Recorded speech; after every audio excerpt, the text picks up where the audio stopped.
Hi hello' বন্ধুসকল, কি খবৰ? ফাইনেন্স ব্লগলৈ স্বাগতম জনাইছোঁ। আমি গৈ আছোঁ পথাৰলৈ, মানে আজি ধান কাটিম বুলি ভাবিছোঁ। তাকে পানী কাপোৰ আৰু নেট লৈ পথাৰলৈ আহিছোঁ। মামীহঁতো গৈ আছে ধান কাটিবলৈ।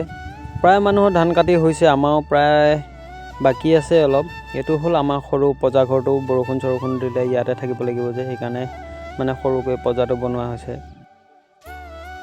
ইয়াতে আপোনালোকে দেখিবলৈ পাইছে ট্ৰেক্টৰ আনি গোটেই ধানবিলাক পেলাই গৈ ৰাস্তা বনাই লৈছে। উপায় নাই, নানিলেও নহয়। এইখনেই হ'ল ধান কটা গাড়ীখন, কাৰণ আজিকালি হাজিৰা মানুহ পোৱা নাযায়। সেইকাৰণে ধান কটা গাড়ীয়ে মানুহবিলাকে ধান কাটিবলৈ আৰম্ভ কৰিছে, আৰু লগতে আমি হাজিৰা মানুহ দিয়ে কাটিছোঁ বাৰু।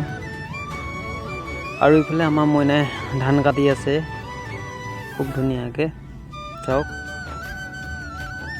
আৰু ধান কটা মাজে মাজে আকৌ নাচিও দিয়ে, দেখিছে নহয় আপোনালোকে, খুব ধুনীয়াকৈ নাচিছে। এয়াই হ'ল আমাৰ বৰ ধান। ধানবোৰ কেনেকুৱা হৈছে আৰু আপোনালোকে ধান কৰিছেনে নাই কমেণ্ট কৰি জনাব। ওখ মাটিত ধানবোৰ কটাৰ পাছত একে খালী খালী হৈ পৰিলে, ধান এডালো নাই, চাওক আপোনালোকে। আৰু ভিডিঅ'টো চাই কেনেকুৱা লাগিল কমেণ্ট কৰি জনাব। এতিয়া টাটা, বাই বাই।